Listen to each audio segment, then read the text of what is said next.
하나님이 오늘 우리에게 주는 말씀은 마태복음 5장 1절에서 12절의 말씀입니다. 마태복음 5장 1절에서 12절 저와 한 절씩 같이 교독하도록 하시겠습니다. 제가 먼저 읽겠습니다. 그때 예수께서 많은 무리를 보시고 산에 올라가 앉으시자 그의 제자들이 다가왔습니다. 예수께서 입을 열어 그들을 가르치시며 말씀하셨습니다.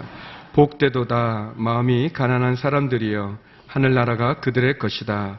복되도다 슬퍼하는 사람들이여 그들에게 위로가 있을 것이다. 복되도다 온유한 사람들이여 그들은 땅을 유업으로 받을 것이다. 복되도다 의에 줄이고 목마른 사람들이여 그들에게 배부름이 있을 것이다. 복되도다 자비로운 사람들이여 그들은 자비를 받을 것이다. 복되도다 마음이 깨끗한 사람들이여 그들은 하나님을 볼 것이다. 복되도다 평화를 이루는 사람들이여 그들은 하나님의 아들들이라 불릴 것이다. 복되도다 의를 위해 핍박을 받는 사람들이여 하늘나라가 그들의 것이다. 복되도다 나 때문에 사람들의 모욕과 핍박과 터무니없는 온갖 비난을 받는 너희들 기뻐하고 즐거워하라. 하늘에서 너희의 상이 크다. 너희들보다 먼저 살았던 예언자들도 그런 핍박을 당했다. 아멘. 이제 이재훈 담임 목사님께서 복되도라는 제목으로 말씀 전해 주실 텐데요. 우리 뜨거운 박수로 우리 목사님 환영하겠습니다.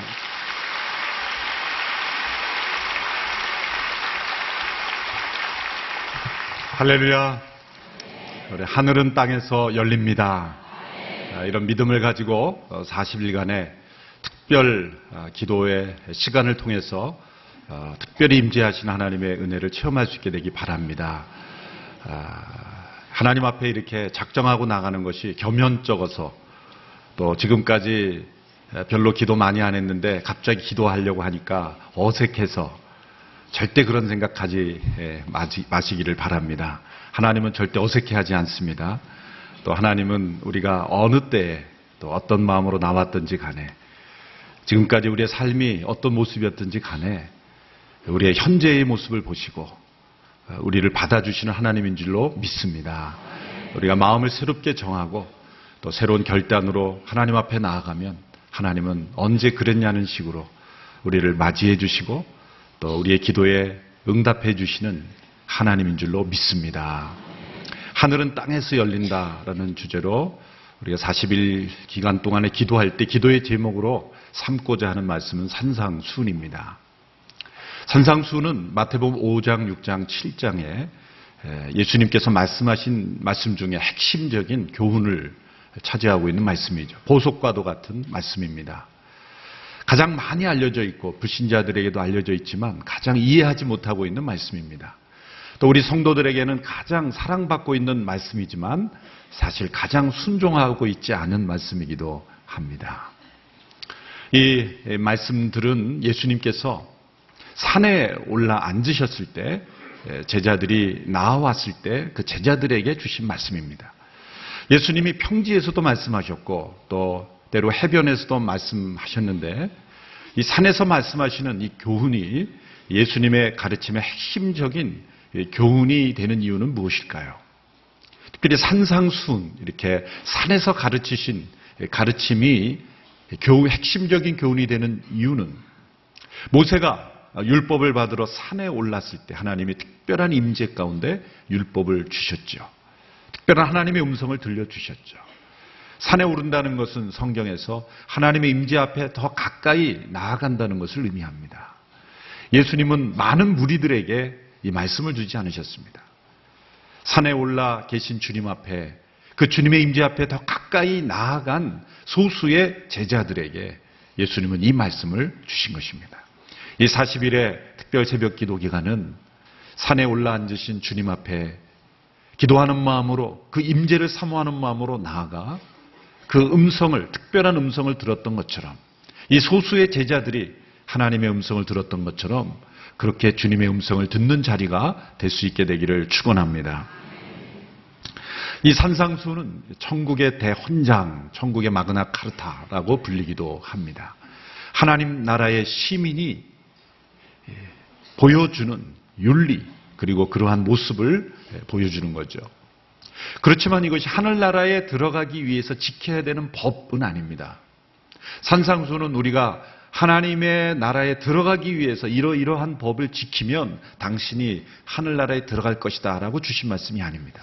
정반대로 하늘나라에 이미 들어간 백성들, 하나님 나라의 백성이 된 사람들에게서 나타나는 그러한 성품과 그런 삶의 모습들을 우리에게 가르쳐 주신 것이죠. 마태복음 4장 17절에 보면 예수님께서 공생애를 시작하시면서 회개하라, 하나님 나라가 가까이 왔다. 회개하라, 천국이 왔다라고 말씀하셨습니다.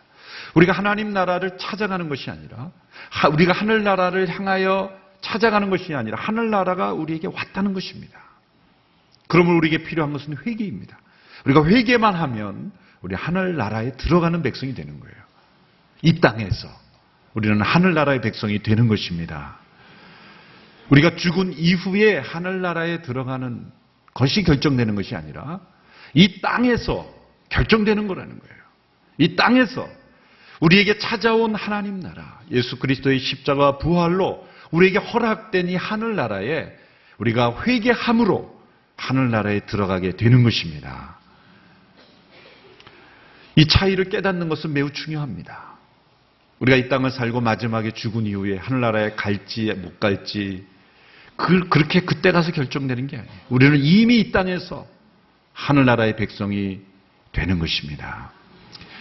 제가 미국에서 사역할 때 밴쿠버 온누리교회를 방문하고 설교하고 다시 미국으로 돌아가는데 그 밴쿠버 공항에서 미국으로 돌아가는 그 공항에는 아주 특이한 시스템이 되어 있더라고요. 그 뭐냐면은 미국과 캐나다의 협정에 의해서 그 미국의 이민국 직원들이 밴쿠버 공항에 들어와 있는 거예요. 그래서 밴쿠버에서 출국 심사를 마치고 나가는데 또 다시 심사대가 있는 거예요. 근데 이게 무슨 심사대인가 봤더니 미국 직원들이 와 있는 거예요. 불과 한 10여 미터 거리 사이에 밴쿠버의 캐나다 출국 직원들이 끝나고 나서 다 보니까 미국 복장을 한 미국인들이 그곳에서 입국 심사를 하는 거예요. 바로 근처에서. 참 이상한 시스템이다. 그리고 입국 심사를 마치고 이제 게이트에서 기다리고 있는데 참 희한한 시스템이다. 처음 경험해봐서 아주 특이했습니다. 미국에 내리고 나서 그 이유를 알았는데 미국에 내리니까 보통은 국제선으로 들어가면 다시 입국 심사를 하고 거기서 다 세관조사도 하고 있지 않습니까? 그런데 국내선으로 들어가요. 국내선으로는 아무 검사를 받을 필요가 없어요. 자기 집만 찾아서 집에 들어간대요. 제가 그때 깨달은 거예요. 이것이 천국이구나. 우리가 이 땅에서 죽은 이후에 입국심사 받고 들어가는 게 아니라 이 땅에서 하늘나라에 들어간 사람은 죽음과 동시에 국내선으로 천국에 들어가는 줄로 믿습니다. 국내선으로 입국하는 거예요. 국제선이 아니에요. 자기 짐 차서 집에 가면 돼. 얼마나 간편합니까, 국내선은. 우리가 이 땅에 살면서 하늘나라의 백성이 되므로 우리는 이 땅에서는 별 차이가 없는 것 같지만 하나님 나라의 게이트에서 우리는 국내선으로 들어가는 거예요. 이 땅에서 하늘나라의 백성이 된 사람들은 달라도 뭐가 다릅니다. 뭐가 다른지를 설명해 준 것이 산상수훈의 말씀이에요. 이 땅에서 하나님 나라를 경험하고 회개함으로 그 나라에 들어간 사람들은 복되다. 이런 모습이 복되다. 또 이런 모습이 다르다라고 설명하고 있는 내용입니다. 따라서 이 산상수훈의 메시지는 하늘이 땅에서 열렸다는 거예요. 하늘의 복을 하늘에서만 누리는 것이 아니라 이 땅에서도 누릴 수 있는 것이다. 장차 얻게 될 복이 아니라 지금 이 땅에서 우리는 하늘의 복을 맛보며 사는 인생들이다. 그것이 산상수훈의 메시지입니다. 그래서 이 산상수훈에는 대조가 많이 나오죠. 이방인들과 대조합니다. 또 외식과 위선으로 가득한 종교 지도자들의 모습과 무엇이 다른가? 이 땅에서 하늘을 사는 사람들의 모습은 이 땅에 속한 사람들의 모습과 무엇이 달라야 하는가를 보여주는 말씀이 되는 것입니다. 오늘 본문은 이 땅에서 하늘나라를 사는 사람들이 누리는 8가지의 복을 말씀하고 있습니다. 이 8가지를 잘 실천하면 복을 받을 수 있다는 말씀이 아닙니다. 이 땅에서 하늘나라를 경험하고 있는 사람들은 이런 모습이라는 거예요. 그래서 참 복되다 이렇게 설명하고 있는 것입니다. 그것은 한결같이 어떤 환경이 아닙니다. 모두가 다 성품, 내면, 우리의 마음의 상태에 관련된 것입니다. 이 8가지 성품을 한 가지 한 가지 깊이 묵상하려면 정말 한 주 한 주 설교를 들어야 될 정도로 깊은 메시지가 있습니다. 자세한 내용은 우리 한 목사님 마태복음 강해에 보면 팔복 강해가 많이 있기 때문에 풍성이 있기 때문에 다 읽어보시기 바라고 기도의 제목을 삼는 정도로 간략하게 살펴보고자 합니다. 이 8가지의 복의 내용은 모두 이 성품에 관한 것인데 자연적인 성품이 아닙니다. 태어날 때부터 우리가 가지고 있었던 그런 기질적인 그런 성향이 아닙니다. 이것은 성령 안에서 이 땅에서 회개함으로 하늘나라를 경험한 사람들이 성령 안에서 거듭남으로 얻어지는 성품, 바로 예수님의 성품입니다. 이 8가지 복에 예수님을 대입하면 그대로 들어맞습니다. 예수님은 바로 이러한 삶을 사셨고 이러한 성품을 우리에게 보여주신 것입니다. 이 8가지 복은 서로 연결되어 있습니다. 한 가지 복은 또 다른 복과 그 복은 또 다른 복과 논리적으로 아주 연결이 되어 있습니다. 예수님이 말씀을 하실 때 아무 의미 없이 순서대로 말씀하신 것이 아닙니다. 예수님이 한 말씀 한 말씀은 그 깊이와 넓이가 있어서 서로 의미가 연결되어 있기 때문에 이 팔복은 한꺼번에 그 논리적인 구조로 우리가 함께 이해할 필요가 있는 것입니다. 또 이 8가지 복은 어떤 특별한 성자들에게만 해당되는 것이 아닙니다. 예수 그리스도를 믿음으로 하나님 나라의 백성이 된 사람들에게서는 모두에게서 나타나야 하는 그런 성품, 그런 마음의 상태를 의미하는 것이죠. 그러므로 이것은 내가 이 땅에 살면서 하늘나라의 백성으로 살고 있는지 그렇지 않은지를 평가할 수 있는 리트머스지와 같은 것입니다. 이 말씀 앞에 대조해 보면 나는 이 땅에서 하늘나라의 백성으로 사느냐 그렇지 않느냐를 평가할 수 있는 중요한 기준이 되는 것이죠. 자, 첫 번째 복을 함께 살펴보겠습니다. 3절의 말씀 같이 함께 읽겠습니다. 시작. 복되도다 마음이 가난한 사람들이여 하늘나라가 그들의 것이다. 마음이 가난하다는 것은 경제적으로 가난하다는 것이 아니죠. 또 그 마음과 정신이 나약하고 무능하다는 뜻도 아닙니다.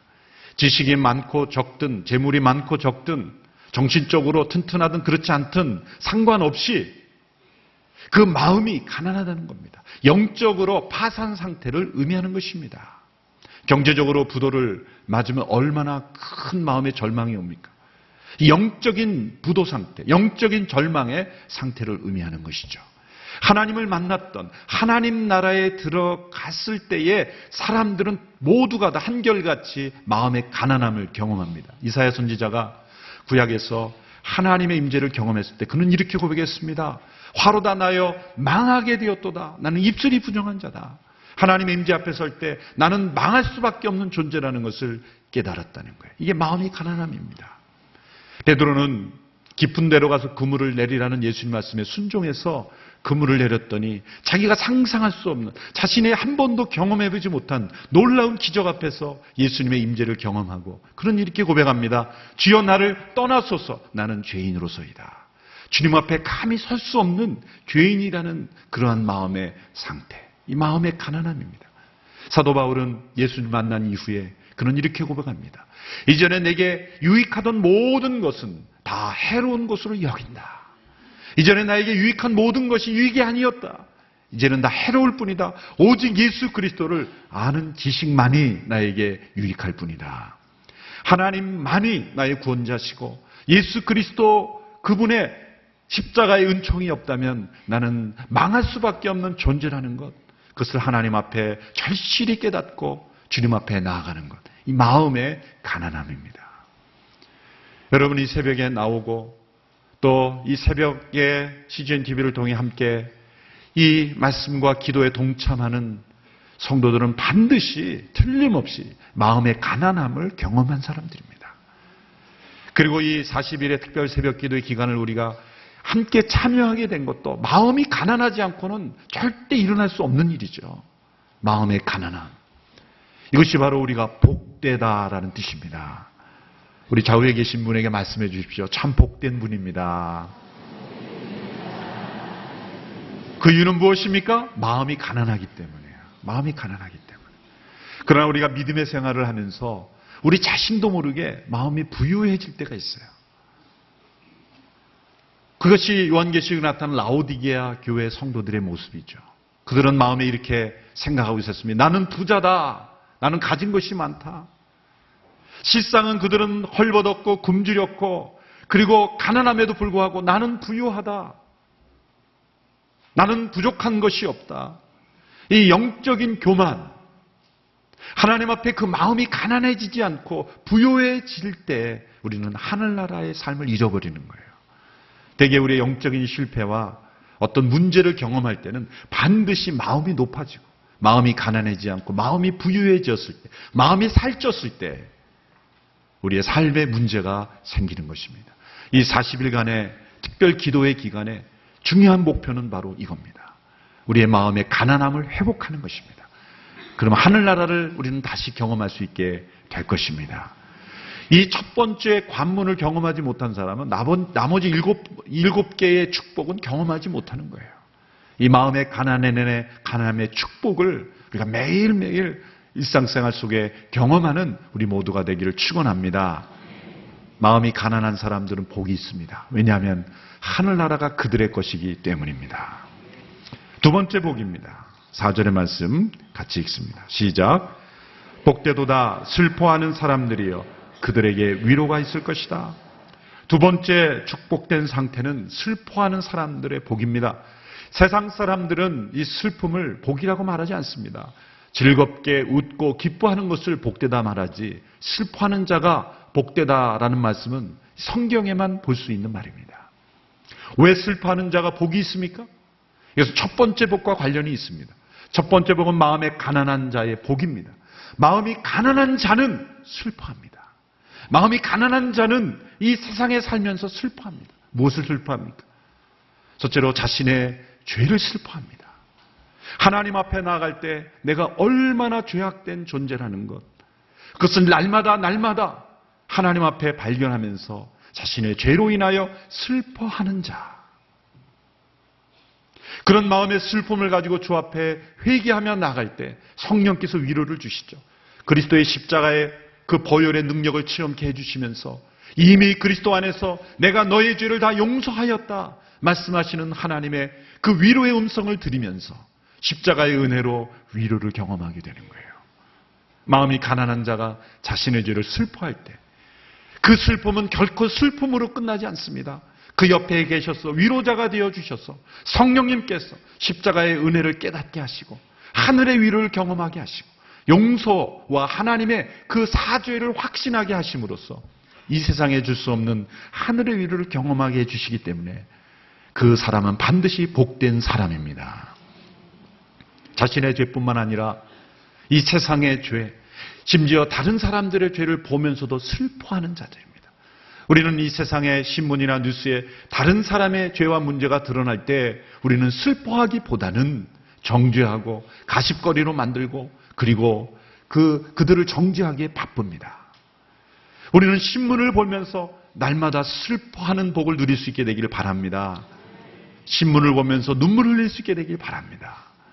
신문에 나오는 사람들을 보고 정죄하고 비난하기보다는 우리의 가슴 속에 예수님처럼 슬픔이 가득할 때 우리는 정말 복된 하늘나라의 백성이 되는 줄로 믿습니다. 예수님의 생애를 보면 복음서에 보면 예수님이 웃으셨다는 기록이 없어요. 물론 예수님이 웃음이 없으신 분은 아닙니다. 예수님의 말씀을 보면 얼마나 위트 있고 또 폭소를 자아낼 수밖에 없는 그러한 그 예수님 말씀들이 많습니다. 예를 들어서 낙타가 바늘기로 들어가는 비유라든지 여러 가지를 보면 그 당시의 사람들 올 때는 참 위트 있고 아주 재미있는 아주 인사이트가 있는 그런 말씀들이죠. 그러나 예수님의 표정을 묘사하는 복음서에서 웃으셨다는 기록이 왜 없을까요? 그러나 반면에 눈물을 흘리셨다라는 기록이 참 많습니다. 왜냐하면 이 세상을 보시면서 예수님은 슬퍼할 수밖에 없는 거죠. 사람들의 영혼을 보며 방황하는 영혼들을 보며 잃어버린 영혼들을 보며 예수님은 눈물 흘리셨다는 거예요. 히브리서에 보면 예수님이 육체로 계실 동안에 통곡과 눈물로 하나님 앞에 기도하셨다. 이 슬피 우는 그런 자의 복, 마음이 가난한 자에게서만 나타날 수 있는 것, 마음이 부요해진 자는 눈물이 사라집니다. 우리가 한번 돌이켜 보십시오. 내가 나의 죄로 인하여 슬퍼하였던 때가 언제인가? 마음이 가난하였을 때는, 하늘나라를 처음 경험할 때는 나의 죄로 인하여 통곡하며 울었는데, 다른 영혼들을 보며 통곡하며 울었는데, 내 마음이 부요해지면서, 내 마음이 높아지면서 내 눈에서 눈물이 메마르지는 않았는지, 나의 죄로 인해, 이 세상의 죄로 인해 함께 슬퍼하며 우리 주님처럼 그렇게 눈물 흘리는 모습이 점점 사라지지는 않았는지, 슬퍼하는 자의 복을 우리가 함께 회복하게 되기를 축원합니다. 그런 사람은 성령님의 위로, 하늘의 위로를 경험하게 될 것이다. 두 번째 복된 모습입니다. 세 번째 복입니다. 5절 말씀 같이 읽습니다. 시작.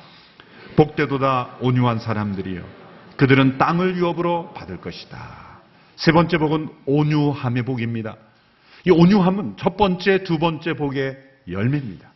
마음이 가난한 자가 자신의 죄와 그리고 이 세상의 죄를 보며 슬퍼할 때 많은 눈물과 많은 통곡과 그 슬픔을 통해서 그 영혼이 하나님 앞에 온유하게 된다는 거예요.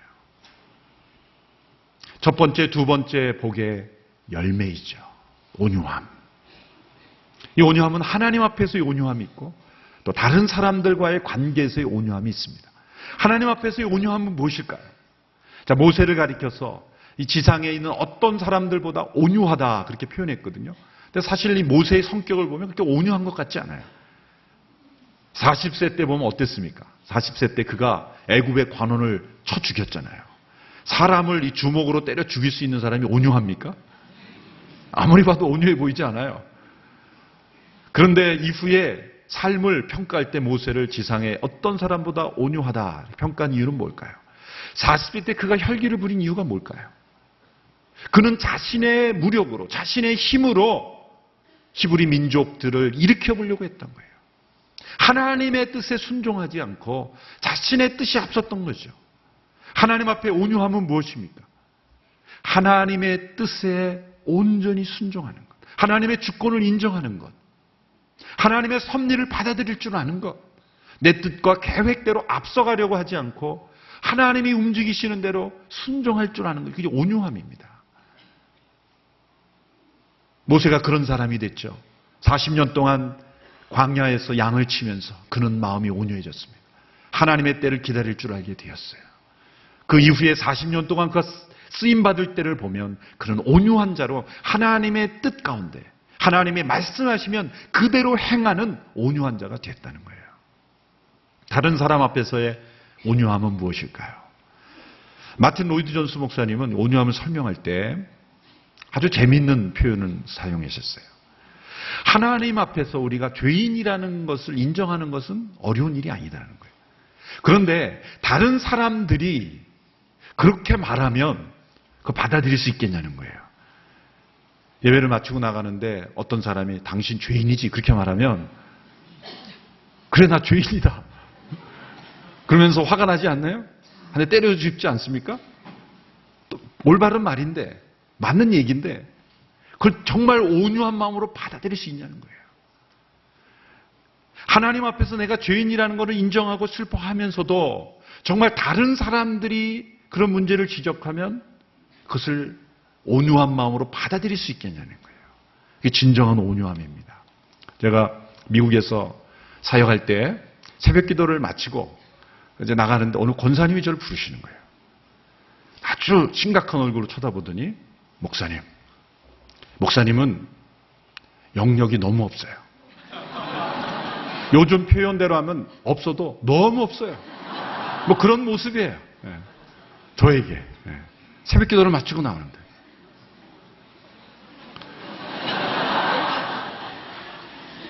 그때 저는 엄청난 충격이었어요. 목사님은 영역이 없어요. 없어도 너무 없어요. 그렇게 말씀하시는 제가 어떻게 대답했겠습니까? 그때 온유함이 나오는 거예요, 사실은. 그게 온유함이에요. 그때 사실은 제 마음에는 권사님도 너무 없어요. 목에까지는 그 단어가 나왔어요. 근데 그게 나오는 순간 이제 목회는 끝나는 거죠. 마음속에는 권사님은 있어요. 권사님 내가 보기엔 더 없어요. 그러면서 막 속으로는 이러는데 겉으로는 기도가 부족합니다. 죄송합니다. 그리고 끝났지만 사실은 마음속에는 막 그런 분노와 그런 막 그게 일어나는 거예요. 사실은 지금 돌이켜보면 제가 기도가 부족했고 사실은 그 말씀이 맞습니다. 제가 영역이 있으면 얼마나 있겠어요. 부족해요. 그런데 그런 지적을 받을 때 마음속에 왜 분노가 일어나죠? 아직 온유한 자의 복을 누리지 못하는 거예요. 충분히 마음이 가난하지 못했고 충분히 슬퍼하지 않기 때문에 하나님 앞에 충분히 마음이 가난하고 자신의 죄와 허물에 충분히 슬퍼하는 사람은 누가 나의 문제를 지적해도 화나지 않습니다. 그렇지요. 제가 부족하지요. 그러면 끝날 거를 속으로는 다음부터는 권사님 보고 싶지도 않은 거예요. 이렇게 오면은 이쪽으로 가고 이쪽에서 오면 이쪽으로 가고. 왜? 나의 문제를 지적했다는 것 때문에. 이 세 번째 온유함을 넘어서기가 참 쉽지가 않아요. 왜? 1단계, 2단계의 복을 충분히 누리지 못했기 때문에. 충분히 마음이 가난해지고 충분히 슬퍼하는 사람은 어떤 목사님 그런 표현했어요. 이미 넘어진 자는 넘어질 이유가 없다. 온유한 자는 이미 넘어진 상태로 살아가는 사람이기 때문에 넘어질 이유가 없는 거예요. 왜 시험에 들고 왜 넘어집니까? 뻣뻣하게 서서 다니니까 넘어지는 거예요. 하나님 앞에 기어다니는 사람은 넘어질 이유가 없는 거예요. 온유한 자는 하나님 앞에 다 엎드려 기어가는 사람이에요. 그러므로 넘어질 이유가 없고 시험받을 이유 없고 상처받을 이유가 없어요. 상처를 많이 받는다는 것은 온유함이 없는 거예요. 온유함은 하나님 앞에 내 모습을 있는 그대로 인정하는 힘이에요. 부드러운 힘입니다. 하나님의 주권을 인정하고 심지어 다른 사람들과의 관계에서도 나의 모습을 있는 그대로 인정을 할 줄 아는 온유함. 그런 사람은 땅을 기업으로 차지한다 그랬어요. 이 세상에 보면 땅을 많이 차지한 사람들은 온유함과 거리가 먼 사람 같아요. 징기스칸이나 나폴레옹이나 알렉산더나 다 강팍한 사람들이었지 아주 온유한 자가 아닌 것처럼 보입니다. 그러나 그들이 차지했던 땅은 지금도 차지하고 있습니까? 아니죠. 마음의 강팍함으로 차지한 땅은 절대 오래가지 못합니다. 하나님이 반드시 그 땅을 빼앗아서 온유한 자에게 주시는 겁니다. 주님은 마음이 온유하고 겸손하셨어요.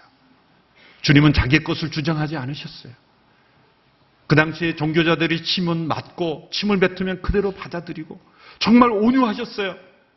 죄인으로 취급받는 것을 못 견디하지 않으셨어요.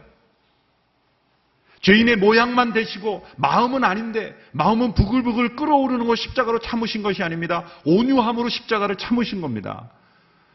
저는 그 온유함의 클라이막스가 어디 나오는가 하냐면 십자가를 예수님이 지고 계실 때 사람들이 조롱했잖아요. 내가 만일 메시아거든 내려오라 내려오라 그럴 때 예수님의 마음이 얼마나 끓어올랐을까. 우리가 읽어도 막 속이 그냥 막 끓어오르잖아요. 이 사람들이 감히 예수님에 대해서 내려와라 내가 만일 메시아거든 내려와라.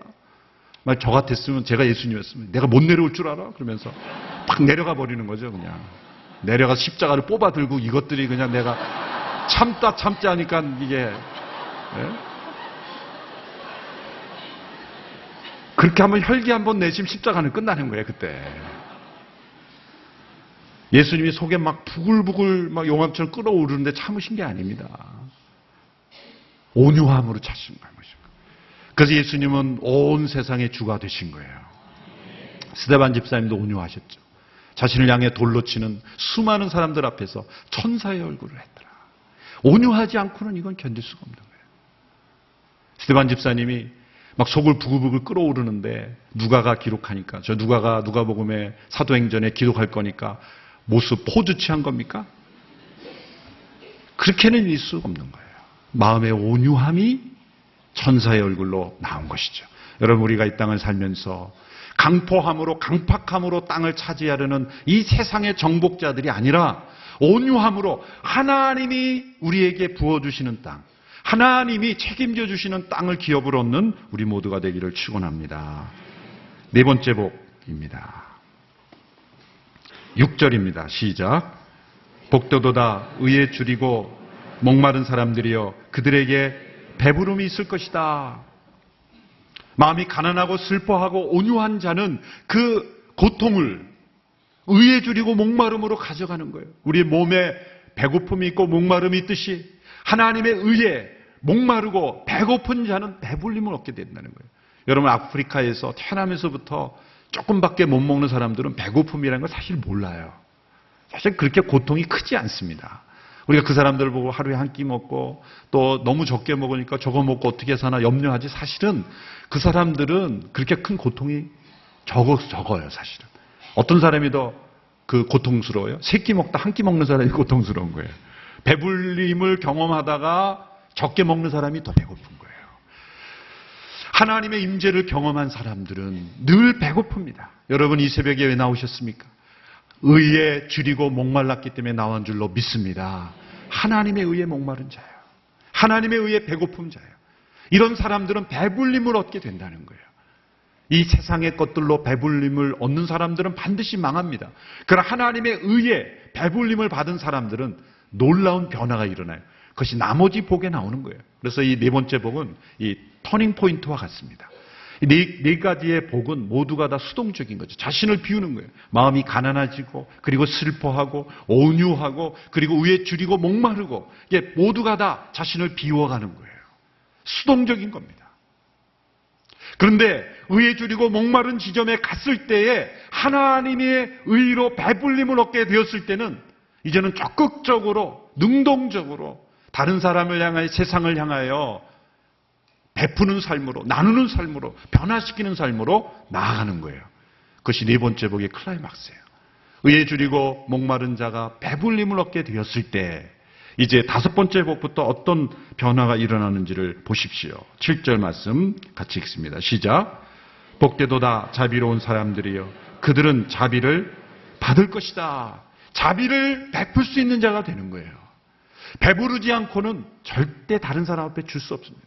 자기가 가지지 않은 것을 나눠줄 수 없습니다. 사랑을 받아보지 않고 사랑을 줄 수 없고, 자신에게 기쁨이 없을 때 기쁨을 줄 수 없습니다. 자비를 받지 않고는 자비를 줄 수 없는 것입니다.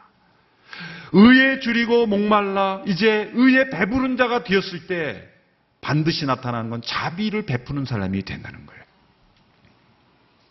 자비의 핵심은 무엇입니까? 용서입니다. 용서. 의에 줄이고 목말랐을 때, 하나님의 의로 배불림을 얻었을 때는 다른 사람에게 용서를 베풀 수 있는, 그러므로 하나님의 용서를 더욱 깊이 체험하는 거예요. 여기에 자비로운 사람들은 자비를 받는다는 거죠. 자비를 행함으로 그때 비로 자비를 받는다는 것이 아니라, 우리가 다른 사람을 용서할 때 무엇을 경험합니까? 내가 하나님의 용서를 받고 있다는 것을 더 체험하는 거예요. 내가 더 깊은 하나님의 용서를 체험하려면 다른 사람을 용서해 보면 하나님의 더 큰 용서의 축복을 경험하게 된다는 거예요. 다른 사람에게 자비를 베풀 때 그것은 자신이 하나님의 자비를 더욱 크게 경험할 수 있는 데까지 나아가게 된다는 거예요. 이제 점점 더 적극적으로 나아갑니다. 여섯 번째 복입니다. 8절의 말씀 같이 읽습니다. 시작. 복되도다 마음이 깨끗한 사람들이여 그들은 하나님을 볼 것이다. 우리가 보아야 될 많은 것 중에 가장 중요한 것은 하나님을 보는 일이에요. 이것은 이 지금까지의 복된 삶을 경험하는 사람들이 받는 축복입니다. 영안이 열리는 거죠. 사람을 보아도 사람을 보지 않고 그 사람을 다스리는 하나님을 보게 됩니다. 어떤 사건을 보아도 사건만을 보지 않고 그 사건을 섭리하시는 하나님을 보게 됩니다. 역사를 보아도 그 역사의 단편적인 사건만 보지 않고 역사를 움직이고 계신 하나님을 보게 되는 것입니다. 영안이 열리는 축복. 이것은 무엇입니까? 마음이 깨끗한 자에 이를 때. 여러분, 왜 마음이 깨끗하지 못합니까?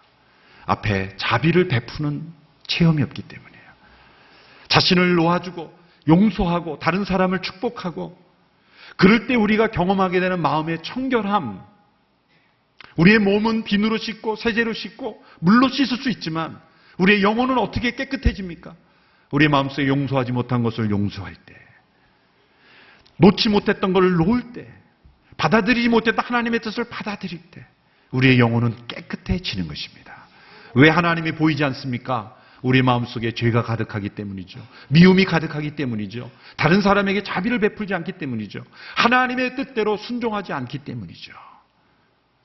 마음이 깨끗한 자의 복, 하나님이 보이게 되는 것입니다.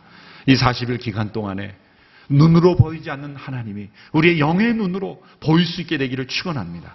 나와 함께 하신 하나님이 보이고 우리 가정과 함께 하신 하나님이 보이고 이 민족을 통해서 역사하시는 하나님을 볼 수 있게 되기를 축원합니다.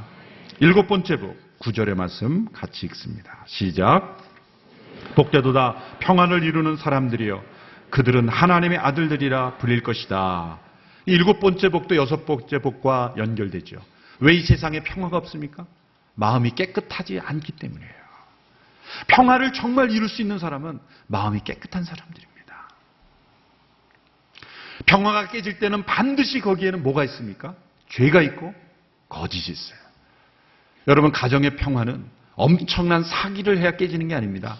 사소한 거짓말이 가정의 평화를 깨요. 우리 인간관계의 평화는 왜 깨집니까? 누군가 거짓말을 했기 때문이에요. 거짓은 반드시 관계를 깨트리고 평화를 깨트립니다. 마음이 깨끗하지 않았기 때문이에요. 참된 평화는 마음이 깨끗한 사람들이 만들어낼 수 있는 것입니다. 마음이 깨끗함을 경험하지 않은 사람들이 만드는 평화는 거짓된 평화죠. 어떤 사람들은 이 평화를 이렇게 말합니다. 문제가 있어도 그냥 덮고 그냥 좋게 좋은 거지 그게 평화가 아닙니다. 참된 평화는 마음의 깨끗함을 이루면서 의를 이루면서 하나님 앞에 정직함을 회복하면서 의가 충만할 때 참된 평화가 이루어지는 것입니다. 그러므로 평화를 말할 때 먼저 마음이 깨끗함을 말씀하고 평화를 말씀하신 게 굉장히 중요한 거예요. 우리의 마음이 더러워진 상태로는 추구하는 평화는 거짓된 평화라는 거죠. 어떤 갈등이 없이 아무 문제도 없이 그런 평화는 거짓된 포장된 평화예요. 하나님 앞에 우리의 죄를 내어놓고 우리의 마음의 깨끗함을 추구하면서 정직함과 진실함 가운데 우리가 만들어내는 것, 이것이 참된 평화입니다. 참된 샬롬입니다. 그럴 때 그 사람들 가리켜 하나님의 아들들이라 일컫게 된다는 거예요. 우리가 평화를 이루어야만 비로소 하나님의 자녀가 된다는 뜻이 아닙니다. 여기서 하나님의 아들이라 일컬음을 받는다는 것은 저 사람을 보니 정말 저런 사람은 하나님의 아들답다. 하나님의 자녀답다. 하나님 나라의 시민답다. 하늘을 사는 사람답다라는 그런 평가를 받는다는 거예요. 얼마나 큰 복입니까? 점점점 깊게 들어가는 거죠. 이제 8번째 복을 보십시오. 마지막 8번째 복 10절에서 12절의 말씀을 같이 읽습니다. 시작. 복되도다 의를 위해 핍박을 받는 사람들이여 하늘나라가 그들의 것이다. 복되도다 나 때문에 사람들의 모욕과 핍박과 터무니없는 온갖 비난을 받는 너희들 기뻐하고 즐거워하라. 하늘에서 너희의 상이 크다. 너희들보다 먼저 살았던 예언자들도 그런 핍박을 받았다. 마지막 복은 이 복의 클라이막스는 의를 위하여 핍박받는 자의 복입니다. 세상이 이해할 수 없는 복이죠. 의에 줄이고 목마른 정도가 아니라 이제 의를 위해서 살기 때문에 때로 핍박을 받더라도 그 좁은 길을 가는 자의 복. 참으로 복된 사람이다. 사실 이러한 복의 단계까지 오른 사람은 그다지 많지 않습니다. 여기 보면 이 복을 12절이 왜 두 구절까지 됐습니까? 10절부터 12절인데 복되도다 2번씩이나 말했어요. 2배의 복이라는 거예요. 가장 큰 복이라는 거죠. 그런데 그 복은 뭐라고 설명했어요? 하늘나라가 그들의 것이다. 똑같아요. 시작할 때의 복이 뭡니까? 마음이 가난한 자의 복은 하늘나라의 그들의 것이라고. 또 의를 위해 핍박을 받는 자에게 주어진 복도 하늘나라의 그들의 것이에요. 우리가 도레미파 솔라시도 옥타브에 한 옥타브에 8개의 음이 있죠. 그것이 저는 생각났어요. 도레미파 솔라시도인데 도하고 도가 같은 도지요. 지금 음폭이 달라요. 여기도 똑같은 하늘나라의 복이지만 깊이와 그 측량할 수 없는 높이가 다른 것입니다. 가난한 자가 단지 하나님 나라를 경험하기 시작한 단계의 그 하늘나라와 의를 위하여 핍박을 받는 자가 경험한 하늘나라는 깊이가 다른 것입니다. 우리는 이 절정을 향하여 추구하는 인생이 되어야 될 줄로 믿습니다. 주님 때문에 고난받고 주님 때문에 희생하고 복음을 증거하기 위하여 핍박을 즐거워하며 받을 수 있는 그런 복, 그 사람은 하늘나라에서 상이 크다.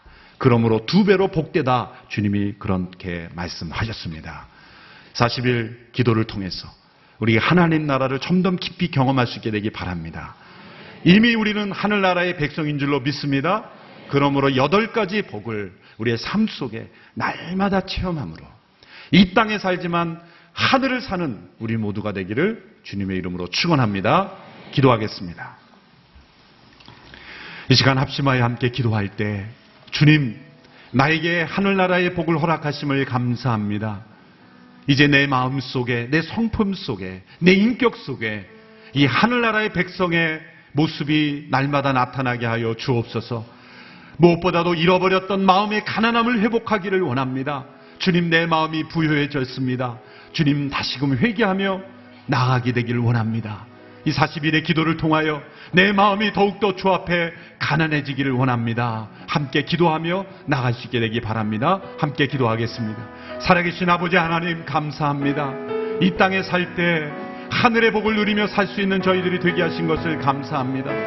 어느 때부터인가 마음의 가난함을 잃어버렸습니다. 우리의 마음이 부요해졌습니다. 우리의 마음이 살쪘습니다. 주여, 우리의 마음의 가난함을 다시 회복함으로 이 8가지 하늘나라의 복을 날마다 누리며 이 땅을 살아가는 저희들 되게 하여 주시옵시고, 아버지 하나님, 이 땅을 살면서 나 개인이 누리는 복만이 아니라 우리 관계 속에, 우리 공동체 속에, 이 사회 속에서 이 하늘나라의 축복된 모습을 보여주며 살아갈 수 있는 우리 모두가 될 수 있도록 역사하여 주시옵소서.